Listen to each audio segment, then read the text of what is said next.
কিন্তু এনআইএ এর অপারেশনটা যুক্তিযুক্ত এবং এনআইএ এসেছে এক্সপ্লোসিভ সাবস্টেন্সেস অ্যাক্টের রেফারেন্সে।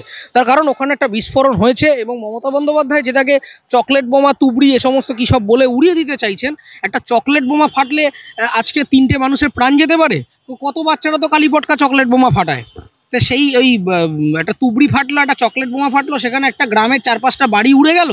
এ কী ধরনের চকলেট বোমা? তাহলে তো এবার বাচ্চারা বাজি মানে এবার তো বাজি ব্যান হয়ে যাবে বোধহয়, মানে কোনো বাজি ফোড়ানো যাবে না। উনি যে কোনো জিনিসকে যেভাবে মিসলিড করতে চাইছেন, অনারেবল চিফ মিনিস্টার বারবার করে এরকম একটা ইন্টারপ্রিটেশন দিতে চাইছেন যে কেন্দ্র আমার শত্রু, এনআইএ, ইডি, সিবিআই, কোর্ট, পৃথিবীর সমস্ত কিছু আমার শত্রু, আমি একমাত্র বেস্ট, আমার প্রশাসনই সমস্ত কিছু পারে, তাই তোমার বিচার চাইতে হলে আমার কাছে আসো। আমার আপনার কাছে যেতে কোনো সমস্যা নেই, কিন্তু আমার প্রশ্নটা হচ্ছে আপনার কাছে গিয়ে আমরা বিচার পাচ্ছি না। আপনি নিরপেক্ষতার সাথে আপনার প্রশাসন কাজ করছে না। আপনার প্রশাসন দিনের পর দিন এই ধরনের চোর ছাচর, গুন্ডা মাফিয়া, শেখ শাহজাহানদের মতো লোকেদেরকে সাপোর্ট করে গেছে। আপনার প্রশাসনের নাকের ডগায় এই ধরনের জিনিস, ক্রাইমগুলো বছরের পর বছর ঘটেছে, আপনি কিছু করেননি। সেই জন্য আমাদেরকে হায়ার অথরিটির কাছে যেতে হচ্ছে। খামোখা খেয়ে দিয়ে কাজ নেই, সরকারি, কেন্দ্রীয় সরকারি ট্যাক্সের পয়সায় কেন ইনভেস্টিগেশন করতে হচ্ছে? এই কারণটা কি? আজকে বোমাটা ওখানে ডিপ্লয় করেছে কে, কারা ফাটিয়েছে, কি জন্য হয়েছে, সেইটা উনি উত্তর দিন। আমার তো খারাপ লাগছে, আমি তৃণমূল কংগ্রেসের লোক নই, কিন্তু একজন সাধারণ মানুষ, সাধারণ রাজনৈতিক কর্মী, তার এইসব মমতা মোদির নিয়ে কিছু এসে যায় না। সে মন থেকে হয়তো তৃণমূল কংগ্রেস করতেন, মারা গেলেন। তৃণমূল কংগ্রেসের কর্মী মারা গেছেন ওখানে। এখানে কোনো বিজেপি, সিপিএম, অন্য কোনো দলের লোক, কোনো পুলিশ আমলা মারা যায়নি। মারা গেছে তৃণমূল কংগ্রেসের গ্রাসরুট লেভেল কর্মী। আজকে তার জাস্টিস পাওয়া প্রয়োজন বলে আমি মনে করি। বলছি এনআইএর অফিসারদের সরান, ইডির অফিসারদের সরান, সিবিআইয়ের অফিসারদের সরান, আমাদের শাসক দলের আর্জি রীতিমতো। তারা নির্বাচন কমিশনারের কাছ থেকে, থানা থেকে শুরু করে, দিল্লি থেকে শুরু করে রাজভবন সব ঘুরে ফেললেন। আমার সঙ্গে রয়েছে নরিত্য দত্ত বণিক, তার সঙ্গে কথা বলবো। কি বলবে? দেখুন, এনআইএ বলে যে এটা নতুন করে হচ্ছে তা নয়। কেন্দ্রীয় এজেন্সি যখনই কোনো কাজে তদন্ত করতে আসে, ইডি, সিবিআই, যে কোনো ক্ষেত্রে, তখনই দেখবেন যে আমাদের এখানকার যারা রাজ্যে শাসক আছেন বা প্রশাসনে আছেন, তারা কন্টিনিউয়াস একটা রেজিস্ট করেন। এই রেজিস্ট করার পেছনে অ্যাডমিনিস্ট্রেটিভ কোনো কারণ নেই, কারণ অসাংবিধানিক কোনো কাজ হচ্ছে না, এমন কিছু হচ্ছে না যেটা অনৈতিক, বেআইনি, কিন্তু একটা রেজিস্ট্যান্স আছে। এবার আমি কিছুদিন ধরে অ্যানালাইজ করে যেটা বোঝার চেষ্টা করছিলাম যে রেজিস্ট্যান্সটা কেন করছেন।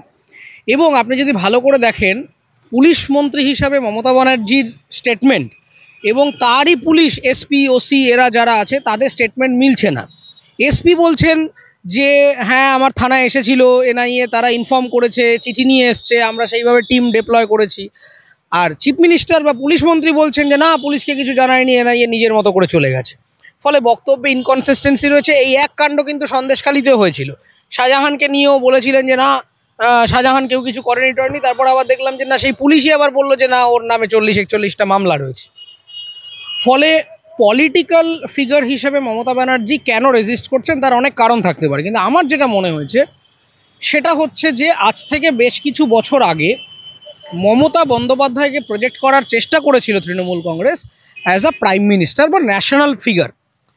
এইবার এই দিদি ফর পিএমটিএম, এই ধরনের নানা রকম ক্যাম্পেনও লঞ্চ হয়েছিল, কিন্তু আনফর্চুনেটলি দেখা গেল যে বৃহত্তর রাজনৈতিক, মানে ভারতবর্ষের যে রাজনৈতিক যে ময়দান, সেই ময়দানে মমতা বন্দ্যোপাধ্যায় বাংলার মুখ্যমন্ত্রী হিসেবে তার যে আইডেন্টিটি বা তার যে সৈন্য সামন্ত, সেই টিমের বাইরে গিয়ে তিনি ভালো, খুব একটা তাৎপর্যপূর্ণ কিছু ইমেজ তৈরি করতে পারলেন না। সেখানে তিনি খানিকটা দুর্বল হয়ে গেলেন, সোজা ভাষায় ইনসিগনিফিকেন্ট হয়ে গেলেন। এবার যখনই তিনি ন্যাশনালি তাৎপর্য হারাতে আরম্ভ করলেন, তখন আমার মনে হচ্ছে কোথাও গিয়ে তার একটা আইডেন্টিটি ইনসিকিউরিটি তৈরি হলো তার মধ্যে। এবং তারই অ্যাপ্রোচ হিসাবে আপনি যদি দেখেন যে তিনি বারবার বলার চেষ্টা করছেন যে সেন্টার আলাদা, স্টেট আলাদা।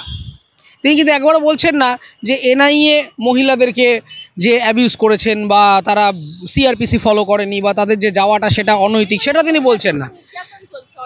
মহিলাদের ওপর নির্যাতন যখন শাহজাহানরা করছিলেন, তখন তাহলে তিনি বললেন না কেন? সেগুলো তো প্রুভেন। এনআইএর ক্ষেত্রে তো না না, কেন কখনোই বসে থাকবেন না। এনআইএ, আমি বলছি না এনআইএ বিয়ন্ড ডাউট। এনআইএ কেন, একটা যে কোনো মহিলার ওপর যদি অসম্মান হয়, তিনি তার রাইট টু ডিফেন্স তিনি অ্যাপ্লাই করবেন এবং তার যা আইনি ব্যবস্থা আছে তিনি নেবেন। সেলফ ডিফেন্স নেওয়া, মহিলাদের সম্মানহানি, সে এনআইএ কেন, প্রধানমন্ত্রী, মুখ্যমন্ত্রী কেউ করলেই সেটা কোনোভাবেই গ্রাহ্য নয়। কিন্তু ঘটনাটা সেটা নয়। ঘটনাটা হচ্ছে যে এখানে কতগুলো রাজনৈতিক ইন্টেনশন আছে। আপনি দেখুন, প্রথমত একবার বলছে যে মহিলা পুলিশও তার সাথে, সেই যে গ্রুপটা গেছিল সেখানে ছিল। তাহলে তাদের উপস্থিতিতে মহিলাদের ওপরে যখন অত্যাচার করছে, ট্রেসপাসাস করছে, মহিলা পুলিশ কেন সেখানে অ্যাকশন নেয়নি? এবং কমপ্লেন হওয়ার বা এফআইআর দায়ের হওয়ার 48 ঘন্টা বাদে থানার লোকজন সেখানে গেছে। এটা কখনো হতে পারে? একটা মহিলাকে কেউ অশ্রদ্ধা করেছে, আর যে সে নয়, সাধারণ চোরছাচোর পকেটমারি কেস না, একজন এনআইএ অফিসিয়াল, সে যদি কোনো মহিলাকে অ্যাবিউজ করে থাকেন, সেটা যদি পুলিশ মনে করে যে এটা অত্যন্ত গুরুত্বপূর্ণ ফ্যাক্টর, 48 ঘন্টা বাদে সেই গ্রামে গেছেন ওই ভূপতিনগর থানার লোকজন, এবং ওসি এসে হাইকোর্টে ক্ষমা চাইছেন। এটা কি হচ্ছে? মানে জগা খিচুড়ি। যে নির্দোষ সে ক্ষমা চাইছে কেন হাইকোর্টের কাছে? এই মমতা বন্দ্যোপাধ্যায় খুব সিনিয়র রাজনীতিবিদ, তিনি জানেন যে বাকি সবকটা রাস্তা তার কাছে বন্ধ। কারণ ওইখানে যে মারাত্মক বিস্ফোরণ ঘটেছিল আজ থেকে কয়েক বছর আগে, এবং এনআইএ যে পদ্ধতিতে ইনভেস্টিগেশনটা করেছে, এবং সবথেকে আমার খারাপ লাগছে যে ওই বোমাকাণ্ডে, ওই বিস্ফোরণে কিন্তু তৃণমূলের লোকেরা মারা গেছে। এটা আপনাকে বুঝতে হবে, যারা মারা গেছে তারা তৃণমূলের বুথ লেভেল ওয়ার্কার ছিলেন, সেখানকার লোকাল লিডারশিপ ছিলেন। তাহলে নিজের পার্টির প্রতি তো ওনার সমব্যথী হওয়া উচিত। এই ছেলেগুলি তো তার জন্য লড়াই করেছিলেন, এই মানুষগুলি একসময়। তাহলে কতখানি স্বার্থান্বেষী একটা মানসিকতা হতে পারে মানুষের, যে আজকে তাদের জাস্টিস পেতেন, আজকে এনআইএ যদি প্রপারলি ইনভেস্টিগেট করতো, জানা যেত যে কে বিস্ফোরণ করেছে, কেন করেছে। কিন্তু মুশকিলটা হচ্ছে এই যাবতীয় ক্রাইম এবং ক্রিমিনালদের নেটওয়ার্কটাকেই এরা একেবারে লালন পালন করছে, এবং যখন দোচ্ছে এবং যখন দেখছে, আরে বেছে বেছে নির্বাচনের সময় না, কোর্ট রায় দেওয়ার পরে অ্যাকশনটা হয়েছে। কোর্ট রায় দিয়েছে, তারপরে যা যা প্রোটোকল আছে সেই হিসাবে ফলোড হচ্ছে। এবার ঘটনাটা হচ্ছে, আপনি যদি সেই হিসাবেই প্রশ্ন করেন যে নির্বাচনের সময় কেন হয়েছে, তাহলে পুলিশ এইগুলো আগে করেনি কেন? আমার প্রশ্নটা হচ্ছে, এনআইএ এসেছে তো বিস্ফোরণের আগে, যখন ওখানে এই ধরনের বম প্লান্ট হচ্ছিল সেই ইনফরমেশনটা পুলিশের কাছে ছিল না? খাগড়াগড়ে যখন কাণ্ড হয়েছিল, পুলিশ সেই সমস্ত জানতো না যে বাজার থেকে অ্যামোনিয়া নাইট্রেট কে তুলছে, কেন এত কিলো এখানে ডিপোজিটেড হচ্ছে, এগুলো পুলিশ জানে না? কেন্দ্রীয় এজেন্সি বা এনআইএ কখন আসে? আপনাকে বুঝতে হবে, এনআইএ অ্যাক্ট 2008 এবং তার পরবর্তী 2019 অ্যামেন্ডমেন্ট আপনি যদি ভালো করে দেখেন, এনআইএ কিন্তু যে কোনো মামলায় হঠাৎ করে ঢুকে পড়তে পারে না। এনআইএর কিছু শিডিউলড অফেন্স রয়েছে, এবং এখানে এক্সপ্লোসিভ সাবস্টেন্সেস অ্যাক্ট, সেই অনুসারে এখানে তারা এসেছে। না, অফিসারদের সরিয়ে দিয়ে তাহলে কি উনি তদন্ত করবেন? উনি তদন্ত করলে তো প্রমাণ লোপাট করার মাস্টারমশাই। ওনার প্রশাসন তো প্রমাণ লোপাট করেছে, সে কথা আমি বলছি না। এই চিটফান্ড মামলাতে আমরা দেখেছি, আমরা শিক্ষা দুর্নীতিতে দেখেছি যে একের পর এক যখনই কোনো special investigation team state level অ্যাডমিনিস্ট্রেশনকে দেওয়া হয়, তখন উনি রাজ্যের পুলিশ দিয়ে কখনো প্রমাণ লোপাট করেন, কখনো ভুল তথ্য দেন, কখনো এফআইআরের তথ্য ডিসক্লোজ করেন না। এমনকি গতকাল এরকমও হয়েছে, আমি নাম বলতে চাই না, আপনি হাইকোর্টের জাজমেন্ট দেখে নেবেন, সেখানে তৃণমূলের একজন উচ্চ পদস্থ ওই যুবনেতা টাইপের আর কি, তার নামে কোর্ট বলছে যে তার নামে রাজ্যের সিআইডির কমপ্লেন ছিল, কিন্তু এফআইআর হয়নি বা পুলিশ সেই নিয়ে কোনো অ্যাকশন নেয়নি। সিআইডি বলছে স্কুল সার্ভিস কমিশনের পক্ষ থেকে তার বিরুদ্ধে কমপ্লেন হয়েছে, আমি তার নাম বলতে চাই না, আপনারা জাজমেন্ট দেখলেই আপনারা দেখতে পেয়ে যাবেন, হাইকোর্টের ওয়েবসাইটে আছে। ছাত্র নেতা, ছাত্র পরিষদের লোক, এও বলে দিতে পারি আপনাকে, কিন্তু তার এগেনস্টে কোনো ব্যবস্থা হয়নি। এটা আমি বলছি না, কোর্ট যাচ্ছে তাইভাবে অসম্মান করেছেন। এটা উনি মিথ্যে কথা বলেন, মুখ্যমন্ত্রী জানে না এরকম কথা। মুখ্যমন্ত্রীর সাথে সবসময় গোয়েন্দা বিভাগ, আইবির লোকেরা রয়েছে। মুখ্যমন্ত্রী মঞ্চে উঠে কিছু বলছেন আর উনি জানেন না, এই কথাটা হতে পারে না।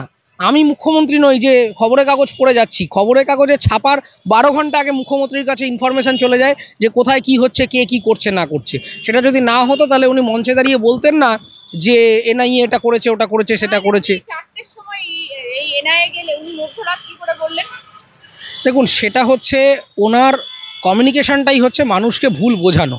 এটাই উনি বছরের পর বছর করে এসেছেন, এবং উনি একবারও বলছেন না যে এনআইএ সিআরপিসি ফলো করেনি, অনৈতিক কাজ করেছে। উনি প্রথমেই আগে মেয়েদেরকে রিপ্রেজেন্ট করলেন। খুব ভালো কথা। আমি তো আবার বলছি, এনআইএ কেন, স্বয়ং প্রধানমন্ত্রী যদি মহিলাদের এগেনস্টে কোনো অসভ্যতামি করেন, তার অত্যন্ত বড় রকমের সাজা হওয়া উচিত। মহিলাদের সম্মানহানি কোনোভাবেই টলারেবল নয়, সে যেই করুক। আমি বলছি না এনআইএ বিয়ন্ড ডাউট, কিন্তু উনি যেভাবে রিপ্রেজেন্ট করার চেষ্টা করছেন সেটা সম্পূর্ণ ভুল। তার অভিষেক বন্দ্যোপাধ্যায় কি সেখানে ছিলেন?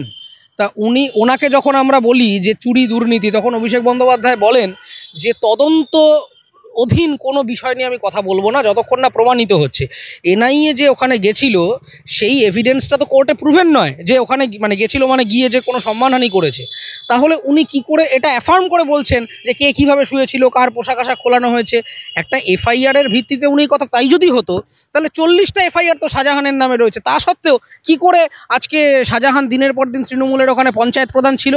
শেখ শাহজাহানদের মতো লোকেদেরকে রীতিমতো লেজিসলেটিভ অ্যাসেম্বলিতে বসে পর্যন্ত অনারেবল চিফ মিনিস্টার বলেছেন যে হি হ্যাজ বিন টার্গেটেড। কিসের সাপেক্ষে বলছেন? তখন তো এফআইআর ছিল, কেস হয়েছে, খুনের দায়ে অভিযুক্ত ছিল। একই যাত্রায় পৃথক ফল হবে কেন? যখন কৌস্তবাগচির বাড়িতে পুলিশ যায় তখন কেন রাতের বেলা যাই?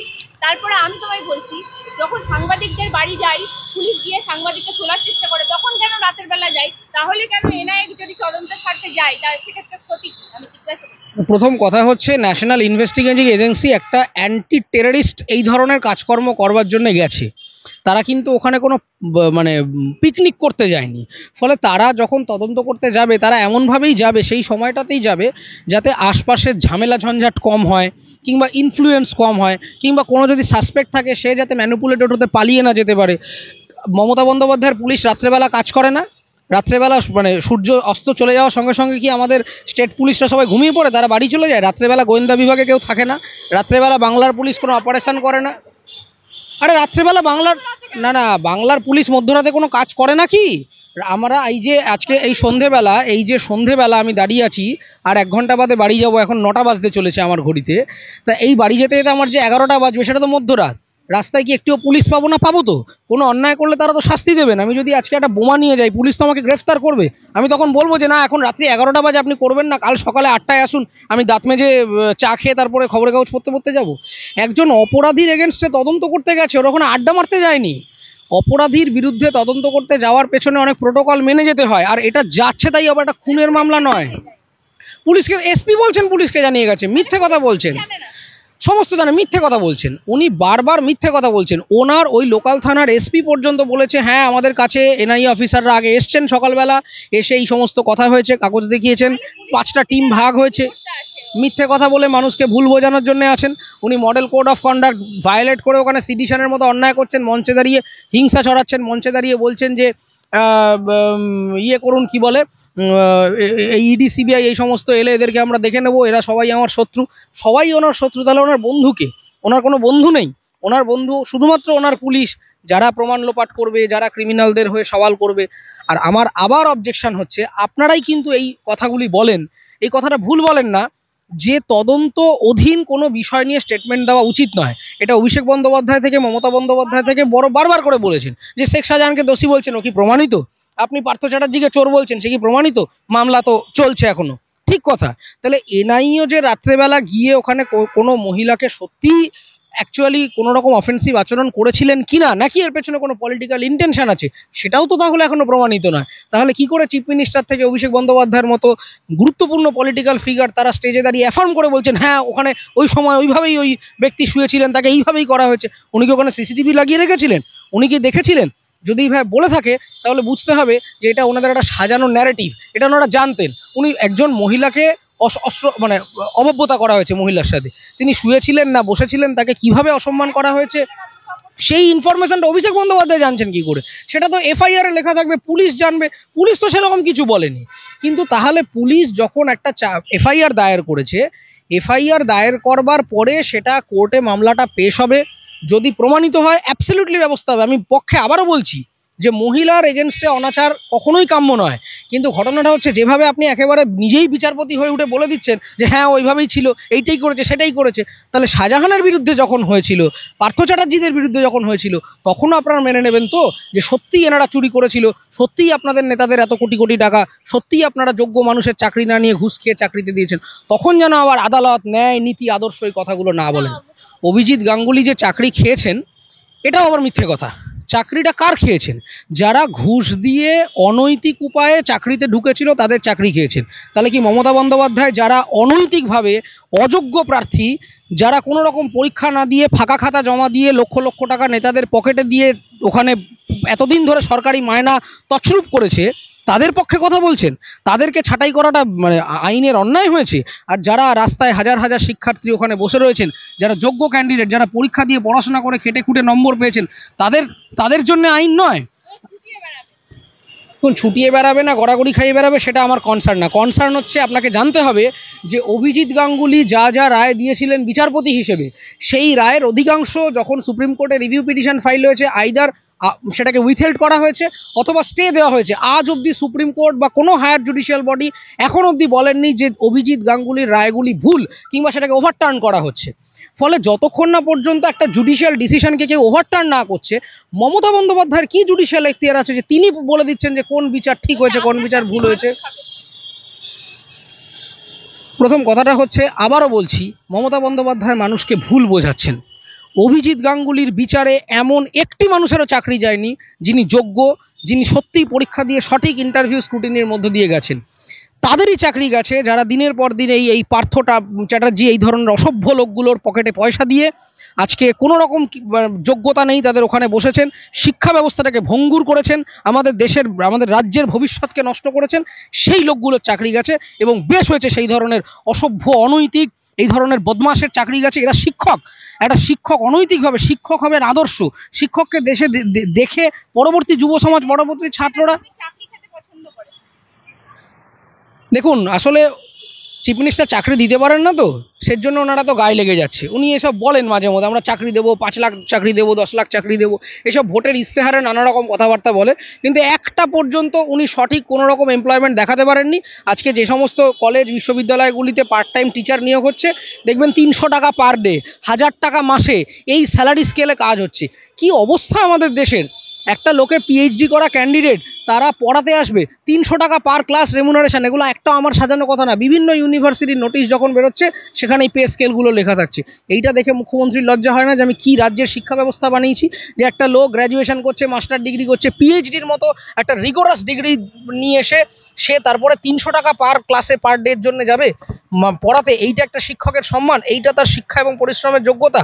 আর কতগুলো ভণ্ড লোক যারা ঘুষ দিয়ে ওখানে বসে আজকে আমাদের দেশের সর্বনাশ করেছে, উনি মঞ্চে দাঁড়িয়ে তাদের চাকরি যাওয়াকে ডিফেন্ড করছেন। ওনার তো বলা উচিত যে না, এটা সঠিক হয়েছে। বরং উনি বলুক যে আমি আরো যোগ্য ক্যান্ডিডেট যারা বসে আছে তাদের চাকরি দেবো। একদিন গেছেন চিফ মিনিস্টার ওখানে? যে আজকে 1000-1200 দিন হয়ে গেছে রাস্তায় ওখানে ক্যান্ডিডেটরা বসে আছে, একটা দিন গেছেন চিফ মিনিস্টার? রোজ তো কলকাতা টহল দিয়ে বেড়ান, বিভিন্ন কাজে সারা বাংলা দৌড়ে বেড়াচ্ছেন।